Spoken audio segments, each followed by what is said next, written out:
예, 반갑습니다. 연관검색어 연검 청취자 여러분들. 여러분들의 한 주 어떠셨나요? 예, 저희는 일주일의 중간을 지금 보내고 있는데요. 지금 방송하는 순간 저희가 10월일에 지금 방송을 진행하고 있습니다.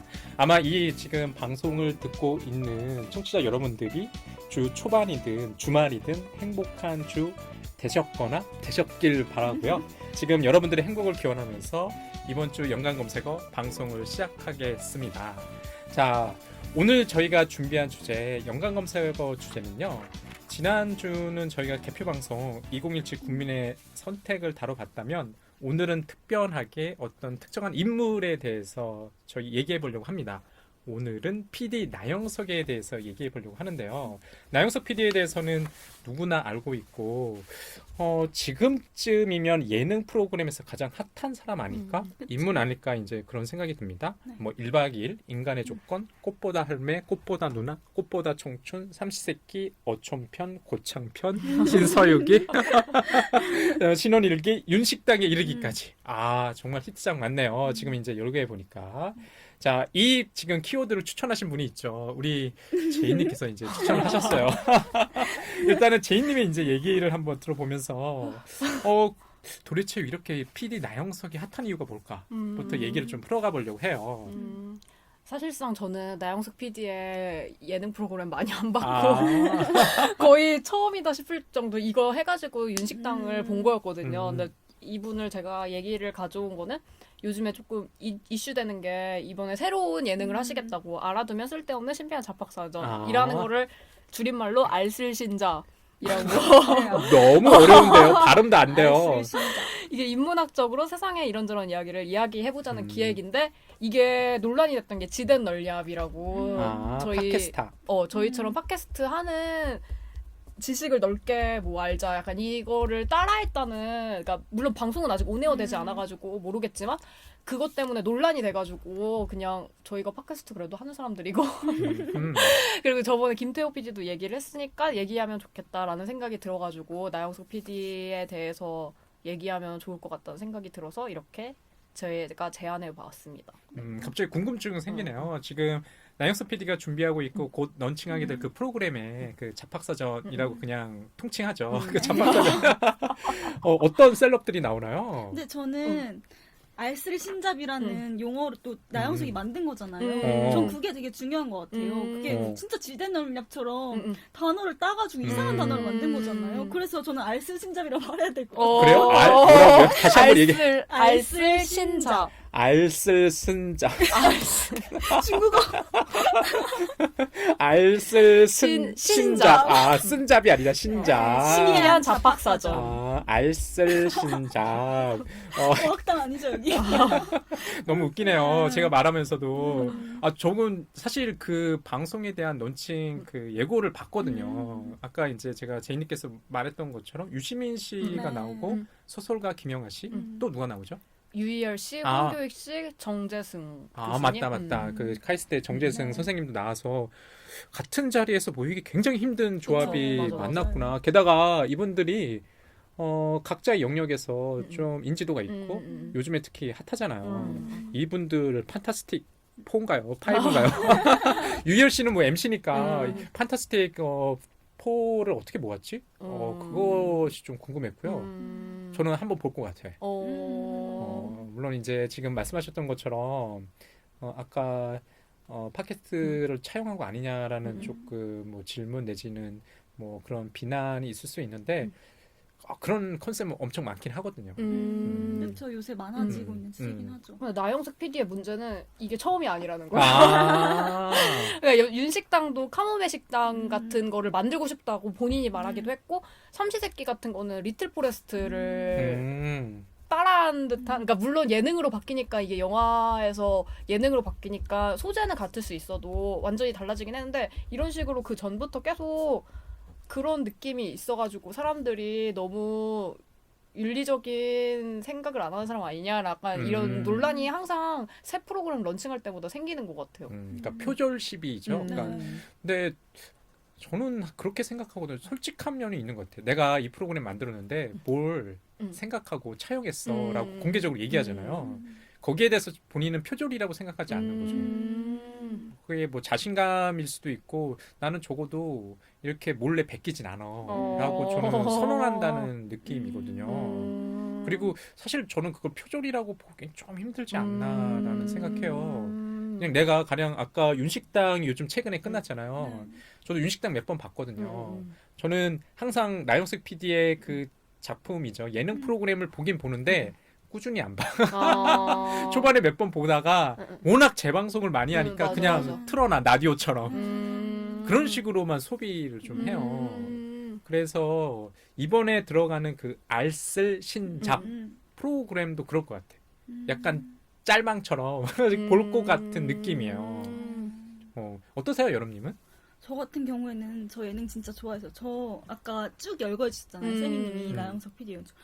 그래서 1박 2일이나 뭐 인간의 조건 빼고 지금 TVN에 이적해서 한 프로그램은 빼놓고 본 1화조차도 없는 것 같아요. 모든 걸 다 보긴 봤던 것 같거든요. 근데 막 나영석이 진짜 팬 이런 건 아니지만 그냥 믿고 보는? 그냥 봐도 늘 재밌고 늘 뭐 시간이 아깝지 않은 그런 예능이어서 저는 거의 다 봤거든요. 근데 알쓸 신잡은 별로 보고 싶은 생각이 전혀 안 들어요. 그래요? 그 판타스틱 4가 나오는데? 약간 그 프로그램을 볼 때 누가 출연하는가도 굉장히 중요하지만 나영석은 그걸 이야기를 어떻게 엮어내는가 그 연출 능력이 좀 뛰어나다고 봤거든요. 그게 뭐 할아버지들이 등장을 하던 이서진 씨가 등장을 하던 늘 그게 되게 중요하다고 봤는데 이 알쓸 신잡은 누가 출연하는지가 되게 중요한 느낌인 거예요.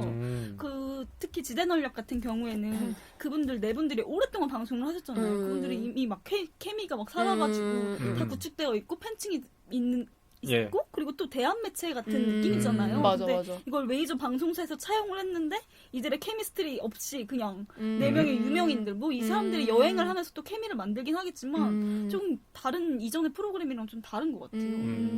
아마 여러분께서 지금 지목하시는 거 그런 것 같아요. 그러니까 나영석 PD의 장점은 스토리텔러로서의 이 형식을 갖추고 이야기를 끌어가는 것들이 있는데 그러니까 디렉팅을 하는 거죠. 근데 과연 이번에 들어가는 알쓸 신잡에서 과연 그 능력을 발휘할 수 있겠느냐. 맞아. 너무 강하죠. 캐릭터들이 다들. 다 강하죠. 그분들 한 명만 초빙해도 전 될 것 같아요. 특히 아까 제이님이 그런 말씀 하셨네요. 김영하 씨 어떻게 보셨을까? 소설가.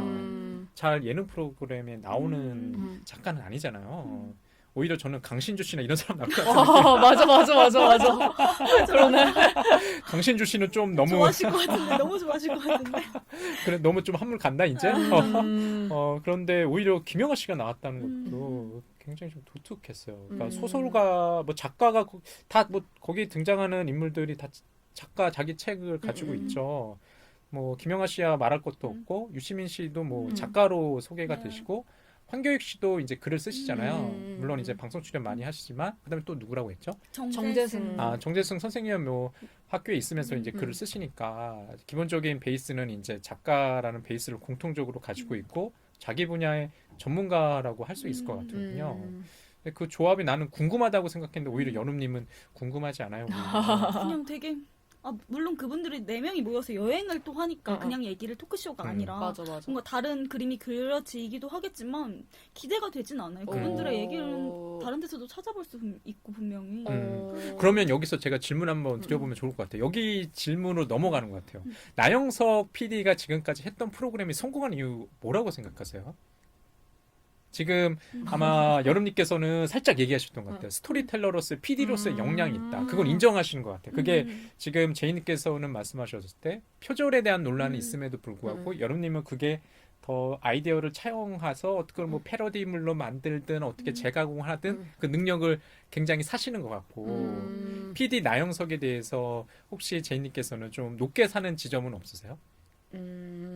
없는 것 같아요. 아니, 저도 근데 여름님이랑 조금 비슷한 게 저도 그냥 워낙 제방을 많이 하니까 저도 풀로 본 적은 거의 없는데 그냥 삼시세끼 같은 거 유행해가지고 저는 가끔씩 그냥 채널 돌리다가 하면 그냥 잠깐 봤었거든요. 근데 되게 그분의 연출이 조금 특이하다는 생각이 드는 게 예를 들어서 강아지가 그냥 아무 생각 없이 앉아있어요. 근데 맞아요. 자막으로 강아지는 아무것도 안 하는데 막 자기가 자막으로 막 모든 걸 다 하는 거예요. 그러니까 그런 식으로 뭔가 화면상으로도 가득 차게 만들고 소리도 되게 저도 찾아봤는데 부금이 너무 싫다. 맞아요. 오히려 좋다는 사람도 있지 오, 않나요? 약간 사람 호불호 갈리긴 하는데 약간 어. 1차원적이라서 싫다는 사람도 있고 아. 뭐 음악이 많이 나와서 좋은 음악이 많이 나와서 좋아요라고 말하는 사람도 있긴 한데 그러니까 그런 식으로 뭔가 사운드도 되게 가득 차고 시각적으로도 가득 차고 모든 걸 다 가득 꽉꽉꽉꽉 채우는 느낌? 여백이 없군요. 여백이. 그러니까 내용 자체는 별로 없는데 예. 그런 사운드나 뭐 효과들이 꽉 맞아, 차 맞아, 있어서 맞아. 보게 되는 느낌이 있어요. 그냥 소비하게 되는. 듣고 보니까 그런 것 같아요. 저는 나영석 PD의 성공이 단순히 나영석 PD의 디렉팅이라기보다는 그냥 CJ로 옮겨와서 이 CJ가 주는 시스템이 있다고 생각했거든요. 왜냐면 시즌제니까. 맞아. 그러니까 시즌제니까 일하고 쉬고가 가능하고 잠시 식상할 때쯤이면 끝나. 그런 게 장점이라고 생각했어요. 그러니까 맞아. 가장 최근에 있던 윤식당도 그게 메타 정도 반영됐고 8회 정도 아니고 8화의 감독판 이렇게 네. 해서 9화 정도. 9화 평균 다 정도니까 9화 정도로. 끝났잖아요. 그러니까 시즌 2를 또 예고하더라고요. 왜냐면 반응이 괜찮았으니까. 윤재정 씨 반응도 처음에는 그 주방에서 그 주방 장갑 때문에 맞아. 좀 논란이 있을 때는 시작이셨지. 다시는 나는 출연하고 싶지 않다라고 얘기하다가 마지막 9화 때 제가 잠깐 보더니 이런 조합이라면 다시 한번 해보고 싶다는 또 얘기를 하더라고요. 우리 어디 가야겠다 또. 그래서 어떤 생각이 들었냐면 저것도 굉장히 능력이라고 생각했어요. 그 PD가 저 구성원들 항상 같이 일하시는 분들 뻔히 있잖아요. 우리의 또 이제 이서진 씨. 페르소나죠. 페르소나 진짜. 진짜 자기 닮았다고 생각하시는 거 같아요. 짜증나네 갑자기. 이서진이 페르소나야. 좀 이서진 씨 입장에서는 형인데 좀 기분 나쁠 것 같기도 되게 한데 싫어지네 갑자기 나영석 PD. 오히려 연기자로서 빛이 아니라 예능인으로서 빛을 보는 스타일인 것 같아서 글쎄 좀 기분 나쁠 것 같기도 한데 뭐 돈은 들어오니까. TVN 공무원이라고. 맞아. 근데 저는 나영석 PD의 능력을 좀 확인한 게 이서진 씨가 꽃보다 할배에도 나왔고 삼시세끼에도 나왔고 윤식당에도 나왔잖아요.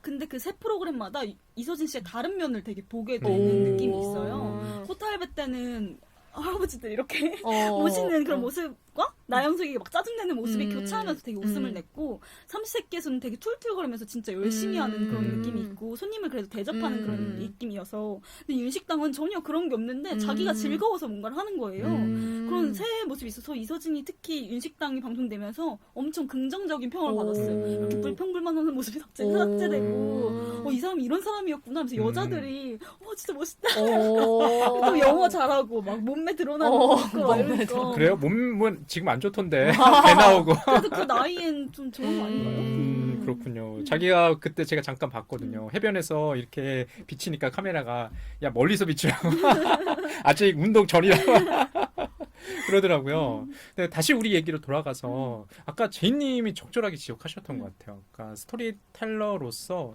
채우는데 굉장히 능한 것 같다는. 동물을 등장시켜도 자막으로부터 이야기를 이끌어내고 그냥 가볍게 볼 수가 있어요. 스낵걸처럼. 근데 오히려 저는 또 그런 게 어떤 생각이 들었냐면 이 말장난이잖아요. 너무 클리셰 아닌가. 맞아요. 근데 그 SNL에도 패러디한 적 있잖아요. 그래요? 뭘 그 패러디했어요? 저번 주에 김예원 씨 나왔을 때 나영석 PD의 그 패턴 있잖아. 동물 등장하고 아. 항상. 그래서 거기서도 똑같이 동물 갑자기 비춰주면서 자막으로 약간 정말 클리셰처럼 그렇게 하는 거를 약간 웃기게 하긴 했는데 저도 그거 보면서 너무 공감이 됐던 게 저는 융식당 그거 보는데 그냥 고양이 한 마리 들어왔다고 그거 가지고 그거를 굉장히 큰 사건처럼 만들죠. 엄청나게 포커싱을 맞추는 거 보면서 되게 이분 참 이런 거 좋아해. 되게 긍정적으로 평을 받았는데 클리셰가 되면서 사람들이 좀 부정적으로 보기 시작했어요. 근데 윤식당에서 조금 논란이 된 에피소드가 있는데 논란거리도 아닌데 그분들이 숙소 마당 쪽에 세탁기가 설치되어 예, 맞아요. 네, 나 그 에피소드 봤어요. 그 평행이 안 맞으니까 세탁기가 이렇게 움직이는 건데 그걸 의인화 해가지고 그걸 되게 길게 오랫동안 잡는데 사람들이 그거에 대해서 이제 욕을 하기 시작하는 거예요. 이거 너무 지겹고 왜 이렇게 넣냐고. 근데 원래 나영석을 옹호하는 사람들은 이게 나영석의 스타일이 정확히 드러나는 거고 저도 그걸 보면서 진짜 나영석 같다. 이걸 어떻게 의인화시켰지 했는데 그거에 대해서 비난이 시작되는 게 있더라고요. 그래서 이게 약간 진짜 질렸구나 약간 사람들이. 저도 그 장면 봤거든요. 저 지루하더라고요. 진짜 긴 시간 동안 아니 세탁기 탈수하는 거 당연히 수평이 안 맞았으니까 덜덜덜덜 거리게 움직일 거 아니에요. 그런데 그것을 마치 사람인 듯 어쩌고 저쩌고 이렇게 자막으로 풀어내는 거예요. 근데 그게 좀 식상하다는 생각이 좀 들었어요. 빨리 다음 사건도 넘어가지 중요하지도 않은 사건을 제 입장에서는 왜 저렇게 길게 하지? 시간 잡아먹는다라는 생각이 드는 거예요. 음. 차라리 동물을 비춰주는 거는 괜찮았어요. 고양이 귀여워. 고양이나 무슨 뭐 개나 이런 건 음. 괜찮아요. 강아지나 아유 고양이 예쁘지, 강아지 예쁘지, 힐링되네 이런 느낌인데 그 물건조차 마치 사물을 갖다가 인간처럼 이렇게 갑자기 등장하니까 전 좀 식상하더라고요. 뭔가 그 다음이 별로 이제 얘기거리가 없는 거야. 얘기거리가 없으니까 어떤 식으로든 시간을 때워 먹어야 되겠고 그걸 그런 식으로 보충한다는 생각이 들더라고요. 근데 그 논란이었던 카모메 식당이나 리틀 포레스트 같은 경우는 되게 화면이 되게 정적이고 큰 사건이 안 일어나요. 뭐 그냥 카모메 식당도 그냥 낯선 곳에 가서 식당을 차려가지고 그냥 거기 오는 손님들, 그 리틀 포레스트는 그냥 계절별로 내가 이런 음식을 먹었어요. 약간 그러니까 정말 스토리가 없단 말이에요. 근데 그 영화들의 매력 같은 게 그 영화를 좋아하는 사람들이 그런 영화를 좋아하는 이유 중에 하나가 그냥 그런 풍경을 보면서 너무 그냥 평화롭다 이런 생각을 많이 하잖아요. 근데 그에 반해서 이거를 어떻게 보면 다른 영역의 매력적인 콘텐츠를 가져온 좋은 점일 수도 있는데 그런 거를 그러니까 소재는 가져왔대 방법을 달리 보여주더라고요. 그러니까 되게 꽉 찬 느낌으로 그러니까 생각할 여지를 안 주고 그러니까 소재만 가져오고 근데 그래가지고 사람들이 또 그런 거를 싫어하는 사람도 있더라고요. 왜 뭐 예를 들어서 윤식당에서 되게 좋은 풍경을 보면서 나 아무 생각 없이 그냥 그 장면 보고 싶은데 왜 거기서 굳이 내가 원치도 않는 생각을 넣어가지고 그 생각, 그러니까 나영석 PD의 마음대로 이렇게 그가 만든 선로에 따라가게 만들지라고 하고 그래서 그거를 별로 안 좋아하는 분들도 있더라고요. 맞아요. 나영석 PD가 되게 강요한다 느끼는 분들도 많더라고요. 그래서 피로감을 느끼는 분들도 많고. 좀 이상하네요. 왜냐하면 보통 나영석 PD의 작품 예능 프로그램을 좋아하는 이유가 저는 대리만족이라고 생각했거든요. 그러니까 가장 뭐 약간 식상한 용어긴 한데 요즘에 힐링이라는 거 얘기 많이 하잖아요. 도시인들이 너무 바쁘니까 윤식당처럼 우리가 발리에 가서 식당을 차려본다는 생각 못 할 것 같아요. 현지에서 한 뭐 10일이든 15일이든 잠깐 약간 팝업창처럼 식당을 꾸려볼 생각 누가 하겠어요.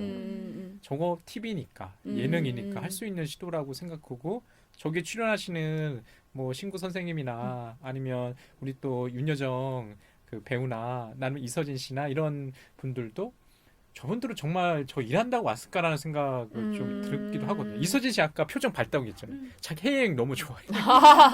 발리를 좋아하고 그 기구를 너무 좋아하는 것 같더라고요. 예능 프로그램 직접 자기가 그렇게 얘기해요. 이렇게 화창한 날에 뭐 스노클링하고 달리고를 정말 좋아한다고 자기는.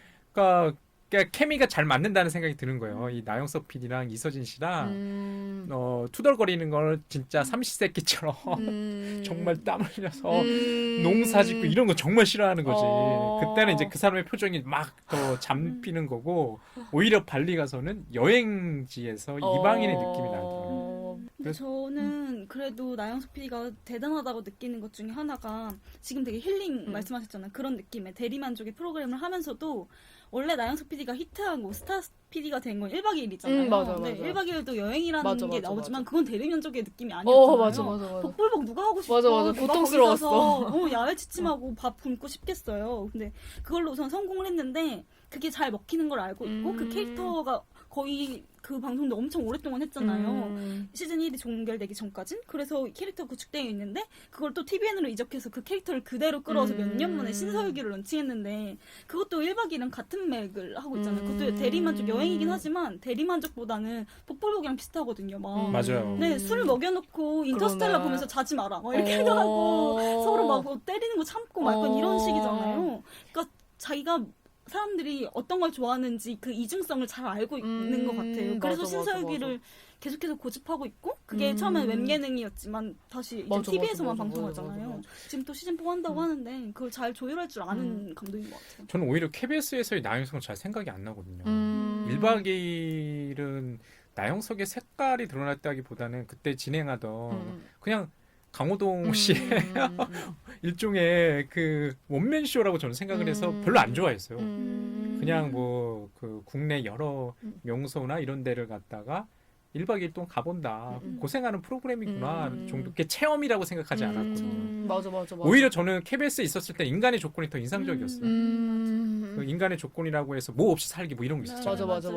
그런 게 초반에는 그 나영석 그 PD가 연출했을 때는 굉장히 그런 게 잘 살아서 좋았어요. 그게 오히려 KBS에서 그 인간의 조건도 뒤로 갈수록 좀 이상해졌고 여자 버전 등장하고 뭐 또 이런 또 시즌을 바꿔서 하는데 잘 안 됐거든요. 나영석 PD가 빠지니까 오히려 인간의 조건 같은 프로그램이 CJ에 와서야 이제 빛을 발할 수 있는 프로그램 아닐까. 시즌제로 와서야 라는 생각이 들었고요. 아까 신서유기 얘기했잖아요. 솔직히 이것도 나는 무슨 재미로 보는지 모르겠어요. 똑같아요. 멤버 구성이 은지원 씨 나오고 강호동 씨 나오고 초반에는 또 누군가요? 이승기 씨 나왔잖아요. 그 구성이거든요. 지금은 이제 이승기 씨 군대 가고 제대했나? 제대 아직 안 했죠.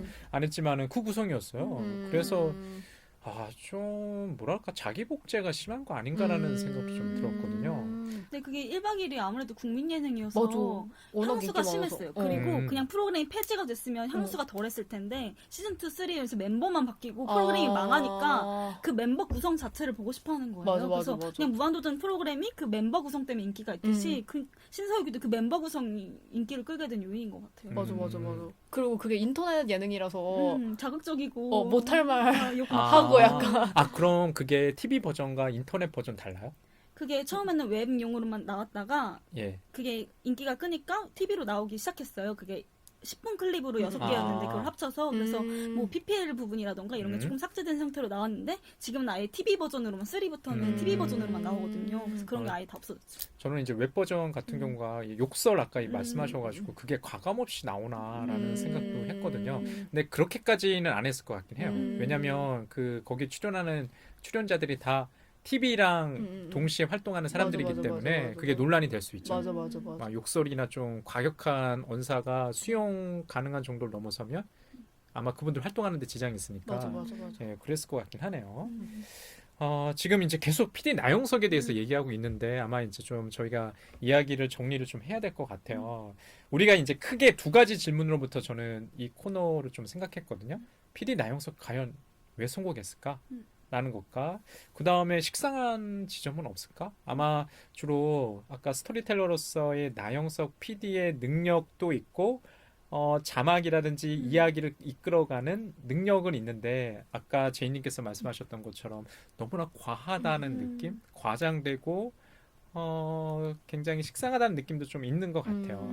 아마 이 방송 듣고 있는 영검 청취자 여러분들께서도 아마 비슷한 생각을 지녔으리라 뭐 생각하기도 하고 아니신 분들도 있을 텐데요. 좀 다른 생각 있는 분들이면 조금 저희 게시판에 꼭 리플을 좀 당겨주시기 바라고요. 일부 코너 저희 연관검색어 오늘 이번 주 PD 나영석이라는 키워드로 다뤄봤고요. 다음 코너 저희로 넘어가 보겠습니다. 안녕하세요. 영검 청취자 여러분. 2부는 여러분들이 기다렸던 영상 해부학 시간입니다. 자, 이번 달엔 저희가 어떤 키워드를 가지고 영화를 다뤄보고 있는데요. 이번 달의 키워드는 이제 여성이었습니다. 그 여성이라는 키워드로 지난주에 저희가 다뤘던 영화는 캐롤이라는 영화였고요. 이번 주 여러분들이 만나보시게 될 영화, 그 다음에 작품은 제로 다크 서티라는 작품입니다.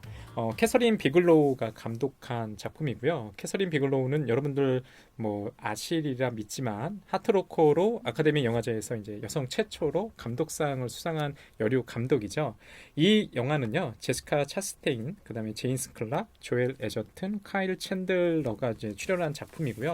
아마 여자 주인공 마야를 맡은 제시카 차스테인은 그 배우라고 아실 수 있는 배우세요. 지금 이제 칸느 영화제가 진행 중인데요. 그 칸느 영화제 심사위원으로도 제시카 차스테인이 참여하고 있죠.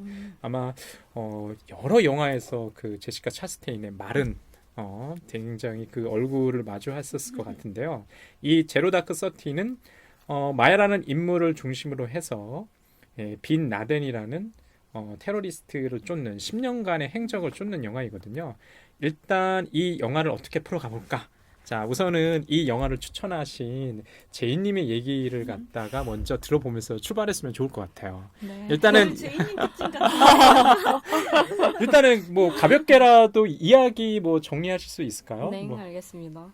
제가 이 영화를 가져온 이유는 먼저 그냥 여성 영화를 저희가 어떤 영화를 할까 얘기를 하다가 그냥 문득 이 영화가 생각이 나더라고요. 근데 감독이 여성인 이유가 컸어요, 저한테는. 그리고 여성 최초로 아카데미 감독상을 수상했다는 것도 약간 영향이 있었고 예. 그리고 이 감독이 여성임에도 불구하고 보통 우리가 생각할 때 전쟁 영화 하면 되게 마초적인 남자가 만들 것 같은 환상이 있는데 이 캐서린 감독의 그 필모를 보면 되게 전쟁에 관한 영화를 많이 찍었더라고요. 그리고 그런 뭔가 고민의 흔적이 많이 느껴질 만큼 영화를 잘 만들어서 이 영화를 가져왔고요.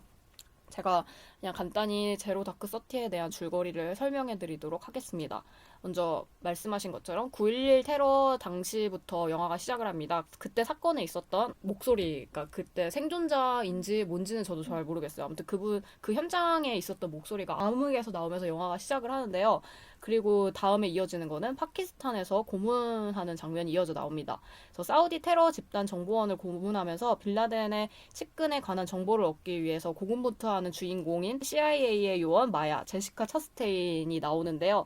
그때 되게 마야가 그런 고문하는 모습을 보고 되게 경악을 하고 되게 힘들어요. 하지만 잇따른 테러로 인해서 일반인들이 사망 사건을 겪고 또 본인의 가장 친한 친구이자 동료인 거기서 제시카라고 나오는 제니퍼 에힐이라는 배우분이 연기하신 제시카가 알카에다 내부 변절자를 만나려다가 자살폭탄 테러로 사망하게 되는 모습을 목격하면서 그때 이후에 더 마야는 더 정보를 집요하게 추적하는데요. 근데 이제 약간 이 영화의 별미라고 저는 생각이 드는 장면 중에 하나인데 물론 그 현장에 마야가 없긴 하지만 카나리아 작전이라고 그 자막이 딱 뜨죠. 그 작전을 보여주면서 파키스탄 아부타바드에 있는 거대 주택에 급습하면서 CIA 요원들이 만류했지만 마야가 이걸 해야 된다 해가지고 그 작전을 펼치게 되는데 이때 빌라덴을 잡을 수 있을 것인가 두근두근한 마음으로 이 영화의 끝에 후반부에 달려가는데 이미 이 영화를 보신 분들도 있겠지만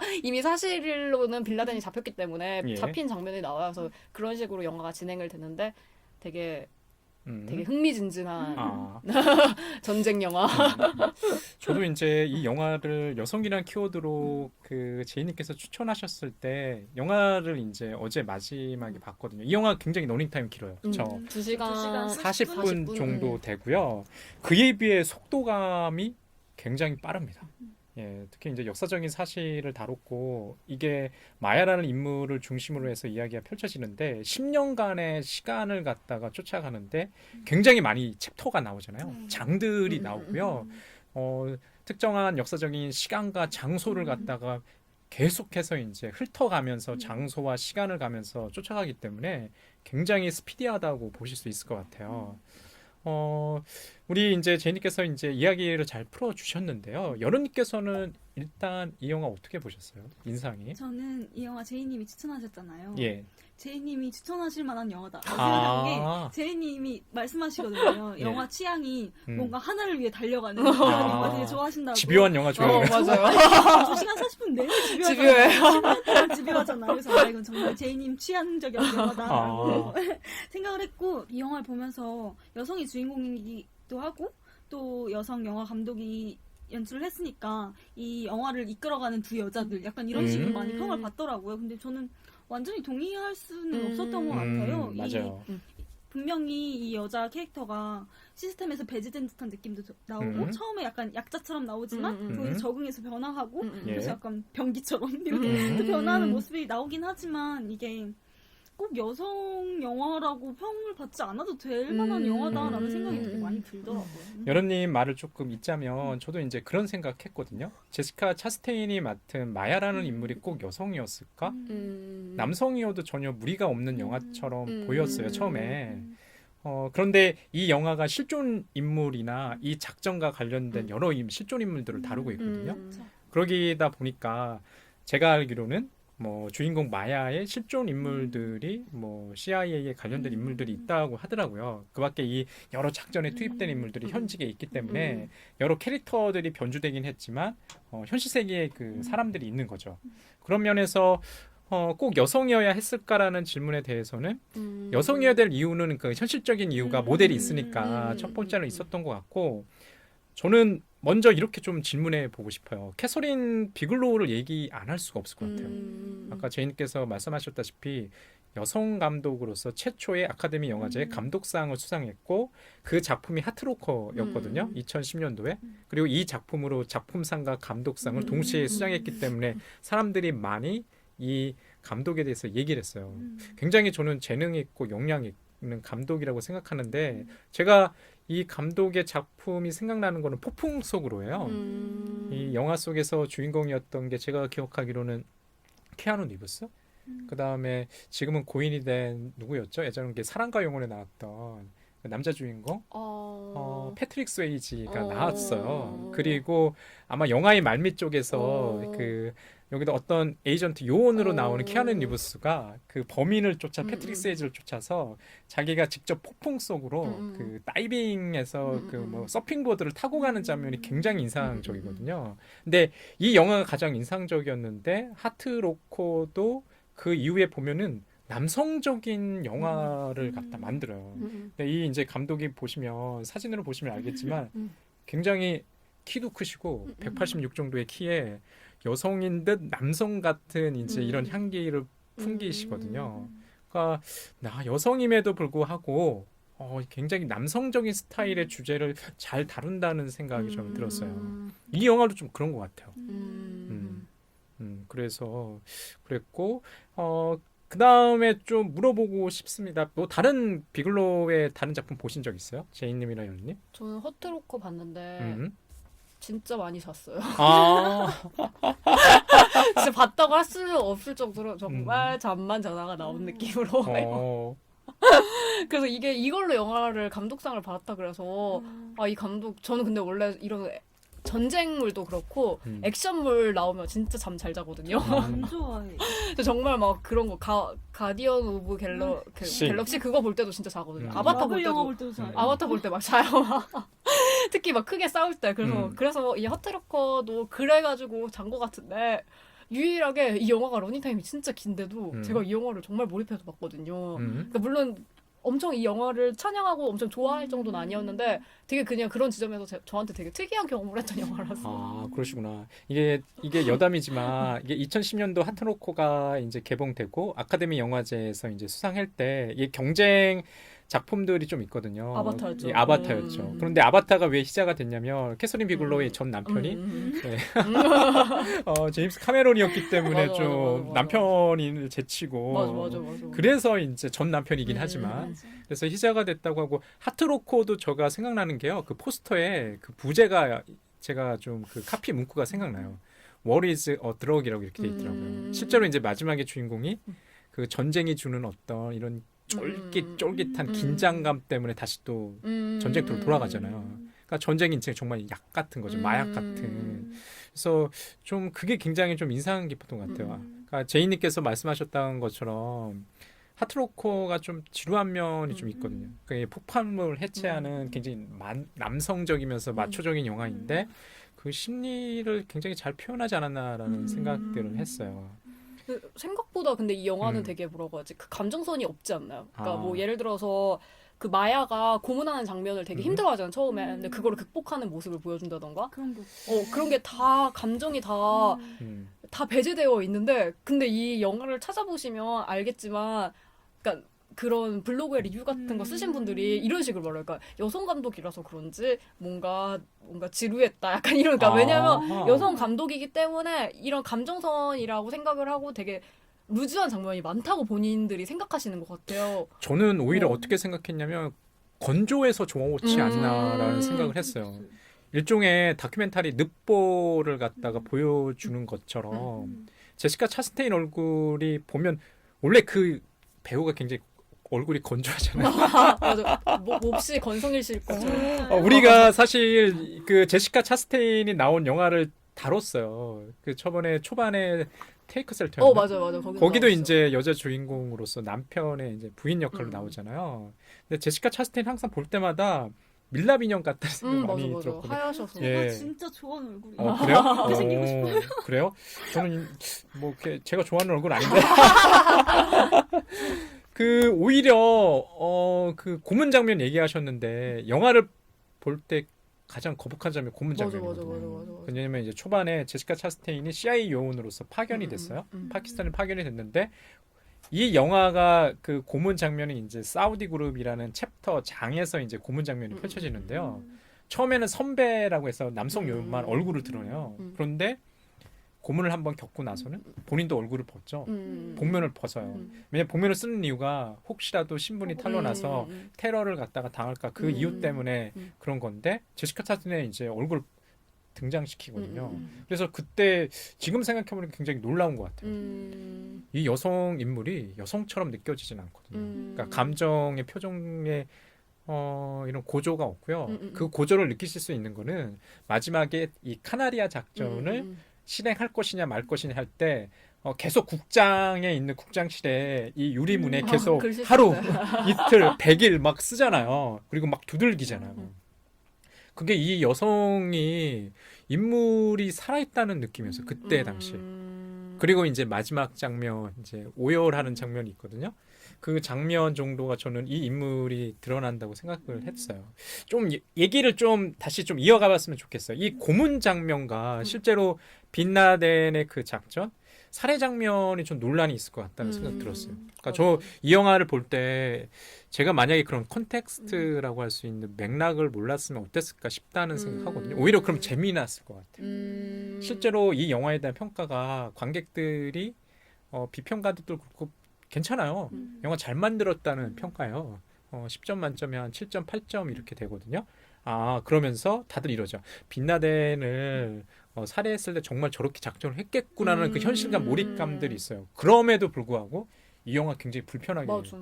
다가와요. 그러니까 첫 번째로는 이게 고문 장면에서는 인권을 무시하고요. 두 번째로는 파키스탄에서 작전을 벌이는데 그 해당 국가의 양해를 구한 게 아니죠. 그냥 국경을 그냥 넘나드는 거예요. 주권 국가의 어떤 권리를 외면하거든요. 그러니까 특히 이제 우리나라 같은 경우 한국에도 주한미군이 이제 와 있잖아요. 이게 저는 항상 영화를 보면서 오버랩 되더라고요. 한국에서도 저런 일이 벌어질 수 있지 않을까? 맞아. 그러니까 우리 북한이 붙어 있으니까 한국 정부의 동의 안 받고 작전을 투입해서 뭐 가령 뭐 공격을 한다든지 북한을 맞아. 항상 그런 위험성이 있다고 생각하니까 영화가 솔직히 편하진 않아요. 맞아. 여름님은 어떠세요? 저는 아까 이 영화가 건조해서 좋다라고 얘기하셨는데 이 영화가 뭔가 중립적인 태도를 취하려고 하는 것 같긴 해요. 그 처음에 그 암전 상태에서 실제 음성이 들고 저는 그게 되게 충격이었거든요. 실제 음성이. 저희가 전에도 얘기했잖아요. 다이빙벨에서 실제 망자의 목소리가 들리는 곳이 굉장히 불편했다 이렇게 얘기했는데 이건 픽션 영화지만 그런 실제 음성이 등장한 게 너무 좀 끔찍하긴 했지만 전 그래도 고문 장면이 더 끔찍하게 정서적으로 끔찍하게 느껴지더라고요. 근데 9.11 테러라는 사건이 저희랑 정서적인 거리감이 좀 있어서인 것 같기도 하고 그 고문의 이미지 자체가 저희한테 정서적으로 나쁜 것, 부당한 것이라는 각인이 되어 있는 것 같아요. 맞아. 우리나라 영화나 뭐 드라마나 고문 장면 진짜 쉽게 볼 수 있잖아요. 맞아. 뭐 예. 동주, 막 변호인 이런 데서 나오는 장면 너무 끔찍했고 그냥 평범한 사극에서도 뭐 주리를 뜨는 장면까지 그냥 그렇게 아무렇지도 않게 고문 이미지가 끔찍한 거로 소비되는데 이게 분명히 가해자와 피해자를 사건을 되게 병치하면서 중립적으로 나타내고 있지만 저한테 느껴지는 건 그런 고문씬의 폭력이 너무 끔찍하게 느껴지고 말씀하신 것처럼 갑작스러운 그 국경을 넘어서 그냥 폭격하는 거 그게 더 그랬던 게 제가 어렸을 때 제 본가가 춘천이니까 거기 미군 부지가 있어요. 미군 부대가 있어요. 엄청 큰 캠페이지가 있는데 지금은 폐쇄했거든요. 간지 얼마 안 됐는데 저는 바로 그 미군 무대 바로 옆 동네에 살아서 그 헬기 소리와 훈련 음성과 미군에 지나가는 그런 모습을 되게 어렸을 때 많이 봤거든요. 진짜 이질적이고 그 헬기 소리가 날 때마다 온 마을이 떠날 것처럼 막 울리고 막 이랬던 느낌이 있어요. 그래서 어렸을 때 전쟁에 대해서 막 생각을 해보진 않았지만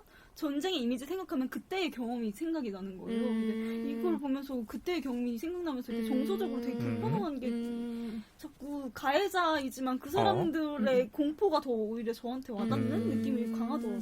제이님은 어떠셨어요? 아까 고문 장면이나 뭐 살해 장면 이게 정서상으로 이제 여름님께서는 굉장히 저보다 더 좀 그 장면에 대해서 거북한 감정을 지녔던 것 같아요. 그에 비해 이제 제이님께서는 어떻게 좀 느끼셨는지. 저도 이 영화에 대해서 첫 인상은 정말 약간 저희 나라에서 고문이라는 거는 뭔가 예. 정당하다는 느낌보다는 뭐 예를 들어서 민주화 운동을 하시던 분이 예. 고문 피해를 받는다던가 뭐 일본에서 일제강점기에서 고문 피해를 받는다던가 이런 인상이 되게 강해가지고 되게 이 영화에 대한 첫인상이 엄청 안 좋았었어요. 예. 그리고 이 영화가 되게 이런 고문에 대해서 정당성을 너무 부여하는 듯한 느낌이 들어서 예를 들어서 뭐 테러의 피해가 일어난 예. 다음에 그 다음에 고문 장면이 이루어지면 당연히 영화를 보는 사람 입장에서는 이 고문이 합당하다고 느껴지는데 아무리 그래도 고문이라는 게 어떻게 합리화시킬 수 있는 문제가 아니라고 저는 생각하거든요. 인권의 문제에 앞서서. 근데 그럼에도 불구하고 이 영화에 그래도 조금 이해를 해보자 라는 측면에서 바라볼 때는 조금 스스로가 이런 장면을 자기반성적으로 보인다는 생각이 드는 게 중간중간에 오바마가 미국은 고문을 하지 않는다 이런 식으로 얘기를 하는 진짜 실제 장면을 넣는다던가 예. 미국 고문으로 얻어낸 증언이 아니다라는 식으로 말한다던가 이런 식으로 계속 얘기를 하는 거 보니까 그러니까 물론 그런 장면을 직접적으로 보여준다는 거에 대해서 되게 불편함을 많이 느끼긴 해도 그래도 약간 이런 모습을 보여준다는 거에 있어서 약간 조금 자기반성적인 측면이 조금 있다는 생각이 들기도 해요. 그러니까 다시 이 영화를 봤을 때는 정말 불편했거든요. 그러니까 왜냐면 우리는 정말 강대국에서 사는 사람들이 아니고 심지어 우리나라에 미군 기지가 있기 때문에 굉장히 불편함을 많이 느꼈는데 다시 이 영화를 보면서 어떻게 보면 다시 봐가지고 미덕을 찾은 건가?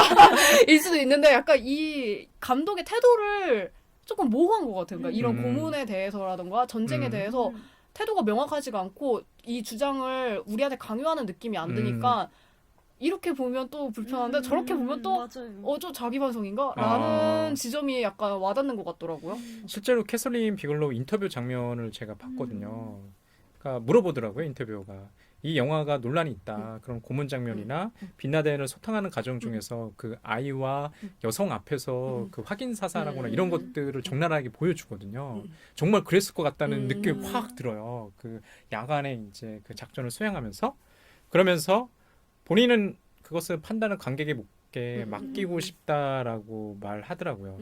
저는 분명히 이 작품 영화를 보면서 감독이 그거를 알고 있었던 것 같아요. 특히 앞서 여러분께서도 말씀하셨다시피 지금 보면은 2001년이었나요? 9.11의 현장이 굉장히 생생하게 전달돼요. 그 초반에 이게 암전된 상태에서 비명소리, 교신, 뉴스 등 사운드가 들려오는데 실제로 그게 아마 그 현장의 목소리였을 것 같아요. 그리고 바로 등장하는 게 고문 장면, 사우디 그룹의 그 챕터가 이제 고문 장면이 벌어지거든요. 그러니까 정서적으로 보면 피해자였다가 가해자가 되니까 일종의 정당성을 부여한다는 생각이 있어요. 만약에 우리가 고문 장면을 먼저 보고 9.11 장면을 봤으면 어땠을까라는 생각도 좀 해봤어요. 그러면 전혀 느낌이 달랐을 거예요. 너희들이 먼저 우리를 공격했으니까 우리가 너희들한테 보복한다라는 논리가 아니라 다르게 영화가 읽혀졌을 것 같다는 생각도 들고 이 영화가 제로 다크 서티가 개봉 당시에 미국에서 굉장히 흥행했잖아요. 미국 관객한테는 이제 호소하는 바가 있었을 것 같아요. 저는 되게 그게 궁금하더라고요. 우리처럼 제3세계라는 표현이 적합한지 모르겠지만 분단 국가에서 상시적인 전쟁의 위기를 마주하는 나라에서 이 영화를 봤을 때는 어떤 관객도 그렇게 즐길 수만은 없는. 그렇죠. 맞아. 예, 게다가 저희도 공교롭게도 엊그저께인가요? 저기 영국 맨체스터에서 테러가 발생한 이후에 이 녹음을 진행하고 있어요. 그러니까 유럽과 미국 같은 지금 서구 나라는 테러가 정말 현실일 거 아니에요. 맞아. 예, 계속 테러가 벌어지는 거죠. 어디 부지불식간에 내가 테러의 희생자가 될 수밖에 없다고 한다면 선제 공격해서 어떤 식으로든 위험을 제거하고 싶은 욕망이나 그런 유혹을 받을 수밖에 없다는 생각도 좀 들어요. 그래서 이 영화가 아까 말드렸다시피 영화를 잘 만들고 갔다는 생각은 공감이 가는데 맞아. 이게 밀착되지는 않는다는 생각이 들어요. 맞아. 실제로도 이 영화 개봉했을 때 아르고라는 영화 알아요. 그 영화도 이란 테러에 대한 벤 애플렉 예, 그렇죠. 맞나? 이름 감독도 하지 않았어요? 네, 맞아요. 제작? 배우이자 예. 감독하면서 그 영화도 반이란적 특성을 담아가지고 그 할리우디즘이라고 그런 뭐 아르고, 제로 다크 서티, 언신 커플, 솔로몬의 딸 더 레슬러처럼 이렇게 혁명론자와 시민을 그러니까 일반 시민들을 구분 없이 다루면서 너무 이란을 부정적인 이미지로 만들어가지고 이란 공포증, 이란 포비아라고 할 수 있는 음. 거를 불러낸다고 해가지고 그 나라에서 이런 할리우디즘이 문제다라면서 소송도 걸고 막 그랬다고 하더라고요. 네, 제가 생각해도 좀 문제일 것 같은데. 음. 아니 왜냐면 저희가 최근에 아바스 키아로스타미 이란 감독의 뭐 그런 영화를 좀 중점적으로 봤거든요. 뭐 올리브 나무 사이로 그리고 삶은 계속된다. 아니면 클로즈업. 거기서 보이는 이란이라는 그쵸, 나라는 되게 따뜻하죠. 따뜻하죠. 진짜 착한 오. 게 그 사람들이 어. 사는 맞아. 그 그건 공간 키아로스타미 작품이기 때문 아니에요? 그렇긴 하죠. 우리가 사실 이란이라는 나라를 가볼 기회가 있을지는 잘 그러니까, 모르겠지만 맞아. 그 키아로스타미에 나오는 그 모세 말바프 예. 작품 보면 진짜 이런 끔찍하거든요. 그래요? 약간 거기도 정치적 격변기가 되게 많았어가지고 그걸 보니까 되게 우리나라랑 되게 비슷한 느낌이 많아서 아마 정치적으로 그렇게 격변기가 있으면 아마 반대 세력을 뭐 숙청하거나 제거하고 이런 것들이 분명히 있었을 거니까 화면 속에서 그렇게 재현되는 것처럼 아름답거나 그러진 않았을 것 같긴 해요. 그리고 저는 아까 실제 음성 얘기하면서 다이빙벨이랑 얘기했는데 이 제로다크 서티는 원래 제작될 때 연출할 때 원래는 잡지 못한 상태였잖아요. 빌라덴을 잡게 돼서 이렇게 내용에 수정이 들어갔는데 어쨌든 이 사람들의 목표를 달성한 거잖아요. 빌라덴을 잡은 건 이들 미국에서는 성공한 역사인 거잖아요. 그래서 저는 이 음성이 등장해도 좀 덜 끔찍하게 받아들일 수 있지 않나? 어찌됐든 뭐 빌라덴을 잡는다고 다 이게 종결된 건 아니지만 뭔가 해결책을 하나 찾았으니까. 근데 맞아. 그때 다이빙벨 같은 경우에는 세월호가 다르죠. 지금까지도 해결되지 않는 상태고 그렇기 때문에 이 음성이 좀 다른 결로 제게 다가오지 않았나라는 생각이 들더라고요. 뭔가 성공한 역사가 성공한 역사? 이런 느낌 들었어요. 참고적으로 이 방송 듣는 그 청취자 여러분들 저희가 이제 다이빙벨도 한번 다뤘어요. 저희 이제 그 방송 목록 보시고 다이빙벨을 좀 찾아보시는 것도 도움이 될 것 같아요. 왜냐하면 다이빙벨의 초반도 그 보이스오버로 깔리는 희생자의 목소리가 담겨 있거든요. 그것과 비교하셨을 때 정서적인 감흥? 뭐 그 씬뿐만 아니라 그 다음 씬의 관계 속에서 봐야 될 것 같다는 생각이 들거든요. 그러니까 아까 말씀하셨던 것처럼 피해자인 것 같기도 한데 가해자인 것 같기도 한 이 영화는 양가의 감정을 불러일으켜 분명히 있어요. 그래서 누군가 말하다시피 만약에 미국의 입장이 아니라 저 테러리스트 내지는 저런 알카에다 뭐 이런 입장에서 이 영화를 본다면 어떨까 이런 생각 들어요. 반미적인 영화로 이 영화를 볼 것 같아요. 저 봐라. 이 영화 속에서는 고문가 저런 식으로 이제 우리를 공격해 왔다. 맞아. 그런 얘기도 있더라고요. 맞아. 그래서 캐서린 비글로우가 단순히 관객한테 판단의 몫을 맡기자고 얘기한 게 아니라 이 영화가 가지는 그 중립이라고 보기엔 조금 뭐하고요. 왜냐하면 기본적으로 저는 이 이야기가 마야라는 주인공의 영웅담처럼 보였거든요. 이게 영웅의 이야기처럼 보였어요. 드러나지 않는 영웅이지. 드러나지 않는 영웅인데 좀 생각나는 장면 마지막 장면에서 수송선 비행기를 올라타잖아요. 마이크 혼자. 거기에 있는 조종사가 그러죠. 맞아. 굉장히 중요한 사람인 것 같다. 혼자 타시는 거 보니까 자리에 앉아서 이제 눈물을 흘리잖아요. 그러면서 이제 영화 끝나거든요. 그때 나는 동의 못 하겠더라고요. 그 눈물의 장면에서 동의 못 하겠더라고요. 제가 미국 관객에서 동의했을 것 같긴 한데. 왜냐면 이 영화가 10년이라는 시간을 다뤄요. 10년이라는 시간을 다루고 제시카 차스테인이 맡은 인물이 30대 초반의 CIA 요원으로 나오거든요. 마야라는 인물이. 근데 영화에서 이제 CIA 국장과 그 대화하는 장면 속에서 그 우리가 뭘 알 수 있냐면 마야라는 인물이 고등학교 졸업 이후에 CIA에서만 일한 거예요. 10년 동안 빈라덴 잡기 위해서. 말도 안 되는데 정말 이런 인물이 있으니까 이 사람은 집착을 넘어서 애착같이 보였어요. 맞아. 저는. 그리고 좀 굉장히 이상하게 보였거든요. 정상적인 여성은 안 보였어요. 아까 우스갯소리로 제가 미친 거 아니냐 이라고 지금 뭐 그런 얘기도 했었는데 사실 좀 질문 드리고 싶어요. 마야라는 인물에 대해서 어떻게 보였어요? 저는 아까 약간 집착을 넘어서 약간 애정? 애착처럼 보인다고 하셨잖아요. 그게 두드러지는 게 마야가 이게 미국을 위해서 하는 일이긴 하지만 이게 점점 시간이 지나면서 나를 위해 하는 일 같이 느껴지는 거예요. 이게 되게 사적인 복수처럼 약간 보이게 하는 지점이 있는 것 같아요. 그래서 이게 막 정서가 두드러지지는 않지만 그런 코드 때문에 마야라는 인물의 심리가 드러나지 않아도 집중하게 되는 그 느낌이 있었어요. 그리고 또 대사에 또 막 그런 거 있잖아. 나를 위해 빌라덴을 죽여달라. 막 약간 이런 게 있거든요. 약간 사적인 복수 코드가 들어간다는 그런 느낌이 있고 또 더군다나 항상 이런 전쟁물이나 아무튼 영웅물에서 계기가 되는 건 동료의 죽음. 그러니까 가까운 사람을 죽이잖아요. 그때부터 갑자기 사적 복수가 중첩적으로 이렇게 등장한다? 그런 인물인 것 같아요. 가중적인. 만약에 그런 게 있다고 한다면 이 테러와의 전쟁이 계속해서 어떻게 보여지냐면 정당하지 않다고 보여요. 맞아. 공적인 재단을 하는 게 아니라 사적인 복수로서 그것을 해소한다는 느낌도 있으니까 영화가 다르게 결이 느껴져요. 제이님은 어떠셨어요? 그 마야라는 인물이. 저는 마지막 장면에 되게 납득이 갔던 게 그러니까 그런 이거를 엄청 10년 동안 자기가 추적했던 인물에 대해서 잡았을 때 뭔가 성취감보다 좀 슬픔이 오는 감정이 이해되기도 했고 저는 이 영화 보면서 이 영화가 되게 현장성이 강조가 되잖아요. 예, 그래서 실제 있었던 사건들을 직접 삽입하기도 하고 근데 이 현장을 만드는 건 마야인데 정작 그 현장에 있는 거는 거의 마야가 없어요. 예, 맞아요. 그러니까 그랬을 때 저는 되게 실제로도 이 마야가 모델이 된 분이 승진할 수 있었는데 여자라서 승진을 못했다고 하더라고요. 그래서 그런 식으로 뭔가 뭐라고 하지? 그런 허탈감이 거기서 온 것 같아요. 그러니까 뭔가 내가 직접 이 사람을 죽였다고는 말할 수 없을 때 오는 그런 공허함이라고 해야 되나? 그리고 요즘에 말하는 유리천장 캐시 못한 약간 저한테는 근데 그렇게 와닿았어요. 이 영화가 그 마지막 장면이. 지금 말씀하시는 거 들어보면 제로다코 사티가 단순히 여성 감독, 우리가 남성 감독한테는 남성 감독이라고 호칭 안 하잖아요. 맞아. 여성 감독이라고 계속 제가 말하고 있는 것도 좀 이상해요.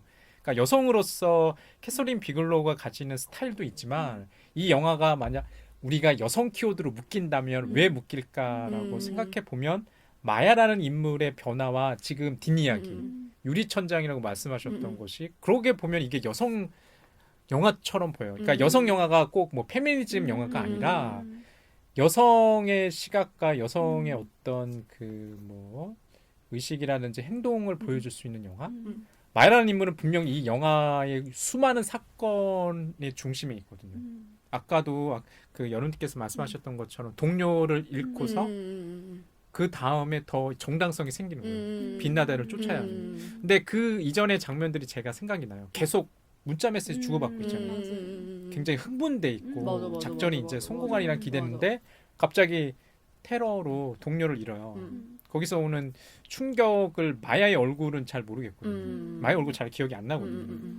그러니까 사적 보스임에도 불구하고 수긍하게 만드는 그런 것들이 있어요. 본인도 테러를 받고 그런 생명의 위협에 노출됐음에도 불구하고 굴하지 않는 여성의 모습. 이게 목적지향적이긴 한데 새로운 여성상을 보여준다는 생각도 들어요. 지금 말하다 보니까. 저는 그런 마야의 여성상을 보여주는 인물로 댄이라는 그 쌍곡선의 인물을 뺄 수 없을 것 같아요. 처음에 등장하는 고문을 하시는 분이잖아요. 그건 처음에 나왔을 때 그냥 고문 장면이 싫으니까 그 사람도 너무 싫었거든요. 왜 저래? 막 너무 무서워. 막 이렇게 하고 막 마야 이거 잘 못하는데 막 무시하듯이 막 이렇게 하고 이래가지고 되게 싫었는데 나중에 그렇게 잔혹하게 고문을 하시던 분이 자기 원숭이 죽었다고 가잖아요.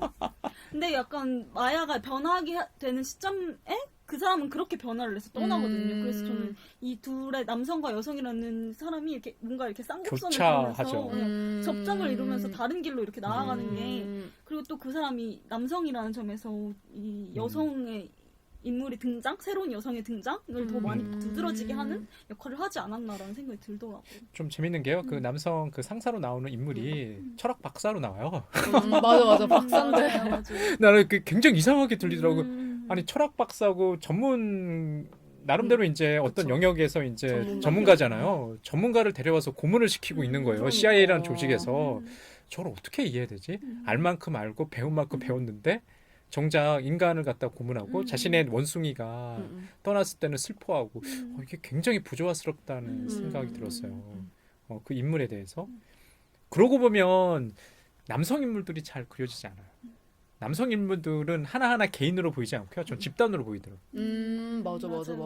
아까 유리천장 말씀하셨는데 제이님께서 그 상사들이 그렇죠. 맞아, 맞아. 상사들은 계속 이 마야라는 인물을 뭐라고 얘기냐면 아까 저희 표현 그대로예요. 쟤 좀 또라이니까 가까이 접근하지 마. 피곤해. 라고 계속 얘기하거든요. 그런 것들이 좀 있죠. 왜냐하면 작전이 계속 실패하고 그 누군가한테 희생양을 만들어야 되는데 내가 책임질 수는 없으니까 밑에 있는 가장 약자한테 희생양을 만들어야 되는데 보니까 똘똘하긴 한데 저 밑에 있는 여자애가 있어. 그런 느낌이었어요. 그래서 그러고 보면 만약에 우리가 9.11 테러와의 전쟁을 빼고 이 영화를 본다면 그런 것처럼 보이기도 해요. 고군분투기 한 맞아, 맞아, 직장인 맞아. 여성이 맞아, 맞아. 맞아. 직장의 신고 맞아, 아니에요? 맞아. 김혜수 씨 나온 드라마? 그런 느낌이에요. 예, 실제로 맞아. 온갖 역경을 극복하고 자신의 목표를 성취하는 영화. 10년간의 가정과 여정을 그린 영화. 그렇게 보면은 여성 영화로 볼 수 있지 않을까라는 생각도 좀 드네요. 저는 영화랑 무관할 수도 있고 연결될 수도 있지만 저희 아리아나 그란데 공연에서 맨체스터 그 경기 참여했던 예. 얘기했잖아요. 저는 이 영화를 2012년 그때 개봉했을 때 봤고 이건 진짜 오랜만에 다시 보고 있는데 저는 이 아리아나 그란데 사건 때문에 너무너무 이 영화가 너무 끔찍하고 너무 힘들었거든요. 근데 여기서는 제로다크 사티에서는 빌라덴이라는 인물 단 한 명의 인물이 이 테러 사건의 표상처럼 되는 거잖아요. 예. 근데 지금 이 사건은 IS라는 집단화가 됐잖아요. 예. 그리고 이 사람이 집단화가 되었는데 저희가 눈으로 확인할 수 없는 유령 같은 집단인 것 같아서 예. 테러의 결이 좀 바뀌었구나 진짜. 맞아, 그리고 맞아, 이걸 정말 해결할 수 있는 건 우린 빌라덴을 죽이면 그래도 뭔가 그게 상징적으로 다가오는 게 있는데 IS를 죽이는 것 자체가 불가능하다는 상태가 들어서 이때 당시와 지금의 차이가 느껴져가지고 이 영화를 다시 어제 보는데 너무너무 힘들고 슬프고 우울해지고 약간 그런 거기에 저는 또 동의해요. 그러니까 이 영화를 보면서 그냥 영화가 계속 이제 잔상이 남는 이유가 실제로 현실에서 벌어지고 있는 일 아니에요. 맞아, 맞아. 아까 얘기했던 것처럼 맨체스터에서 뭐 거의 이제 희생자들이 어린이부터 뭐 청소년 젊은이들이 많거든. 그게 이제 팝 가수의 공연이었으니까. 그러니까 흔히 이제 소프트 타켓이라고 하잖아요. 그러니까 왜 군부대로 공격하는 게 아니라 민간인 시민들을 공격해서 이제 공포 분위기 조성하는 거죠. 누구든 이제 테러에 대해서는 좀 반대의 목소리를 내고 비난할 것 같아요. 그러면 과연 이 테러가 왜 일어났는가 내지는 테러의 피해에 대한 피해 복수를 했을 때 과연 테러는 없어질까? 없어질 것 같지 않고 빈라덴이라는 악의 상징이 없어졌는데 여전히 테러는 발생하잖아요. 또 원인은 미국한테 있는 거잖아요. 그렇죠. 뭐야 어쩌라는 거야. 그러니까 이 영화가 좀 재미난 게 강자는 이제 미국이라는 이제 뭐 국가거든요. 국가와 이제 자본과 국가가 이제 결탁된 건데 그 매듭을 푸는 것도 강자가 풀어야 되는데 이 영화는 그런 면에 있어가지고는 마지막에 그 회한의 눈물이 저는 제가 공감 가지 않았다는 게 힘들었겠구나 정도는 이해를 하겠어요 머리로. 근데 정서상으로는 밀착되지 못하는 좀 그냥 묘한 감정이 좀 있는 것 같아요. 굉장히 이제 그 빈라덴의 이제 그 시체를 보고서 확인하잖아요. 빈라덴이 맞다고 컨펌하잖아요. 마야가. 글쎄 그게 어떤 감정일까? 약간 사냥감 잡았다는 느낌도 좀 있고 뭐 그런 느낌이 있어요. 그래서 그렇게만 이렇게 보면은 이 영화가 아주 기분 좋게만은 다가오지 않는. 마지막에 빈라덴 소탕할 때 이렇게 야간 투시경으로 이제 작전을 수행하잖아요. 저는 게임 보는 듯 했어요. 만약에 아이들과 여성들이 등장하지 않았더라면 어땠을까? 그러면은 정서적으로 충격 별로 없었을 거예요. 저는 솔직히. 그렇죠. 왜냐하면 제가 인상적이었던 게 작전에 투입되는 요원 중에는 이슬람 출신들이 있어요. 맞아. 거기 보면은 좀 재미난 장면들이 있어요. 영화 속에서 보면 자신의 이제 상사인데 이슬람 신자예요. 맞아. 그 이제 사무실에서 그 예배를 드리거든요. 그것도 굉장히 이상하게 들리고. 미국은 우리가 생각하기에는 물론 다종교 사회라고 생각하지만 기독교 사회라는 게 머리에 박혀 있었나 봐요. 근데 CIA 요원뿐만 아니라 거기에 등장하는 실 요원 중에서도 아랍인들이 있는 거예요. 근데 그거를 갖다가 참여할 때 아이를 진정시키려고 그 야광봉을 주잖아요. 그게 실제로 있었을 것 같아요. 그렇게. 그게 묘하게 다가오더라고요. 자신의 이제 동료였을 것 같은 이웃 것들을 반대편에서 소탕할 때 오는 감정? 그게 어떤 감정일까? 그러니까 특히 우리는 단일민족의 그 신화에 쌓여있는 나라니까 맞아. 한민족 한국 간에 그런 걱정이 없는데 거기는 한민족 다국가잖아요. 아랍이라는 게 음. 다국가니까 굉장히 이제 좀 달랐을 것 같다는 생각도 들어요. 이 영화는 되게 뭐라고 하지? 필터링 없이 보여진다고 해야 되나? 그러니까 아까 말한 그런 현장성이 강하게 실제 영상을 쓴다던가 아까 말씀하신 그 적외선 카메라로 찍는 예. 그런 장면 같은 경우는 되게 여과 없이 보여주는 듯한 느낌을 많이 받아요. 근데 그리고 카메라 자체도 되게 핸들드로 찍히니까 되게 마치 아까 말씀하신 것 게임하는 듯한 느낌이 되게 강한데 뭔가 그럼에도 불구하고 그러니까 우리에게 모든 시선을 다 보여주는 것 같다는 생각이 드는데 그러니까 여과 없이 모든 걸 다 보여줄게 람에도 불구하고 이 그 빛나의 얼굴 확인할 때 저희는 확인을 못 하잖아요. 예, 확인을 못해요. 그러니까 그녀의 시선은 배제된 채 우리가 그냥 그녀 맞나 봐 이러면서 그냥 끌려가는 순간이 갑자기 나타난단 말이에요. 그래서 그럴 때 저는 약간 뭔가 이중적인 감정이 오고 가가지고 이 영화가 되게 묘하게 좋다고 느끼는 것 같아요. 그러니까 되게 고문 장면도 진짜 잔인하고 정말 불편한데 그럼에도 불구하고 이 영화한테 왜 끌리지? 약간 이랬을 때 약간 그런 부분들이 저한테는 조금 특이하게 다가오는 것 같아요. 뭔가 되게 불분명한 태도 이 감독의 그렇죠. 경계가 모호해요. 태도가 모호하다는 게 이 영화의 좀 장점이라는 생각도 들어요. 만약에 이 영화가 정말 영웅담으로서만 그려졌다면 이렇게 호소력이 없었을 것 같아요. 미국을 제외한 국가들한테 맞아. 관객들한테 그저 그런 영화로 갔을 것 같은데 캐서린 비글로우가 그 뭐 감독도 했고 뭐 시나리오 과정에서 뭐 참여도 했을 것 같은데 그런 것들이 오히려 지금 생각해 보니까 좋았다는 생각도 좀 드네요. 그러니까 질문을 던지는 게 좋은 것 같아요. 이 영화도 어떤 식으로든 비글로우가 올해도 좀 영화 한 편이 나오는 것 같은데 다음 작품도 굉장히 남성적일까라는 또 좀 궁금증도 들고 이게 좀 재능이 있다는 게 그런 것 같아요. 이게 그 인물이 심리를 다면적으로 보여줄 수 있는 거가 좀 장점 아닐까라는 그런 생각도 좀 드네요. 그래서 이 영화가 아까도 말했듯이 정서가 눈앞에 막 두드러지진 않는다고 해도 드라마 장르로 분류가 되잖아요. 그게 그런 이유인 것 같아요. 이걸 막 정말 정서 하나를 파고들어서 이 사람의 인물의 모든 감정을 다 보여줄게 이게 아니라 좀 더 거리두기를 하고 이 사람의 다층적인 감정을 다 파악할 수 있게끔 하는 것 그게 인물 중심이 아니라 모든 사건 자체도 형식 자체도 그렇게 구성되어 있어서 이게 드라마라는 장르가 왜 있지? 라고 처음엔 생각했는데 생각해보니까 맞는 것 같아요. 전쟁이라는 게 인물은 아니지만 만약에 인물이라서 의인화를 한다면 그 전쟁의 다른 성격들과 부분들도 다 드러내는 거니까요. 전쟁에 대한 드라마일 수도 있다라는 생각을 되더라고요. 예, 그렇습니다. 자, 오늘은 저희가 제로다크 30를 얘기해 봤는데요. 이 영화는 직접 보지 않으면 좀 못 느꼈을 감정들이 있는 것 같아요. 설명할 수 없는 것들이 있어요. 그러니까 참이다 거짓이다 좋다 나쁘다로 좀 얘기할 수 없는 영화들이 있는 것 같아요. 물론 이 영화를 보셨거나 보실 우리 영검 청취자 여러분들은 어떤 느낌, 어떤 기분을 얘기할지가 좀 궁금한데요. 일단은 제이님의 마지막 백자평 내지는 소감 그리고 다른 분들의 이제 소감 들어보면서 좀 정리해봤으면 좋겠어요. 저도 이 영화가 되게 뭐라고 하지?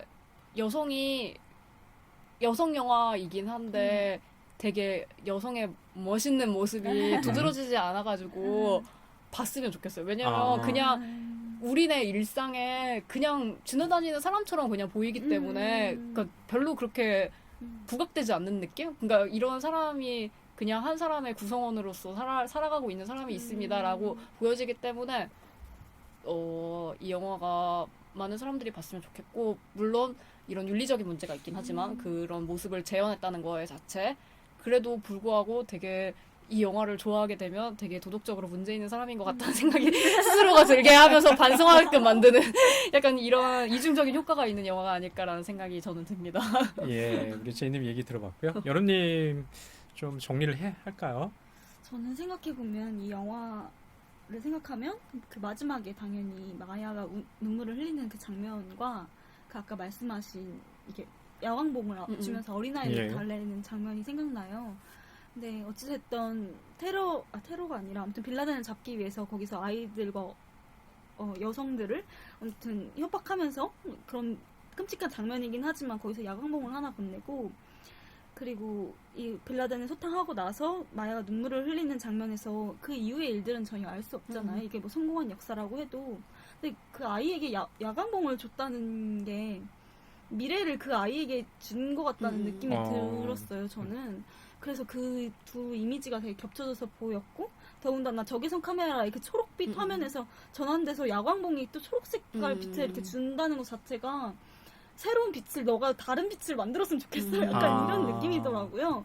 그래서 저는 그 어린 아이와 그 여성인 마야의 이미지가 이렇게 겹쳐지면서 조금 다른 여성의 출현이라고 우리가 말할 수도 있고 아니면 일상적인 여성의 출현이라고도 할 수 있지만 뭔가 일상 속에 있는 어린 아이, 일상 속에 우리가 발견할 수 있는 미래의 가능성이 열릴 수 있는 그런 이걸 실마리를 제공해준 영화인 것 같아서 아까 다이빙벨 막 얘기했는데 성공한 역사 이렇게 얘기했는데 저희도 뭔가 성공한 역사를 저희 한국에 있는 콘텍스트들이 이렇게 달아줬으면 좋겠다라는 생각도 들더라고요. 예, 재미난 해석 같아요. 예, 그 야광봉에 대한 그 상징적인 그 불빛에 대한 해석. 듣고 보니까 또 그런 것 같기도 하고. 제가 이번 시간에 이제 얘기를 나눠보니까요. 처음에 제로다크 서티에 가졌던 좀 거부감이나 부정적 생각 많이 바뀐 것 같아요. 이 영화를 꼭 추천하고 싶어요. 원래 얘기하다 보면 영화 좋아지잖아요. 맞아. 애착이 생겨. 왜냐면 그 마야라는 인물의 그 감정의 변화를 따라가는 것도 좀 재미일 것 같고요. 그 다음에 이 감독의 경계가 반드시 어느 한쪽 편을 지지한다기보다는 그것을 좀 생각해 보게 만드는 이런 형식이 좀 진지하게 다가오는 것 같아요. 아마 영검 청취자 여러분들 서로 저희는 너무 경청을 잘하는 것 같아요. 그래서 싸우질 않아. 결론이. 논쟁적인 영화. 아니 글쎄요 좀 일리가 있으니까 그렇게 이제 받아들이는 거죠. 예. 좋았습니다.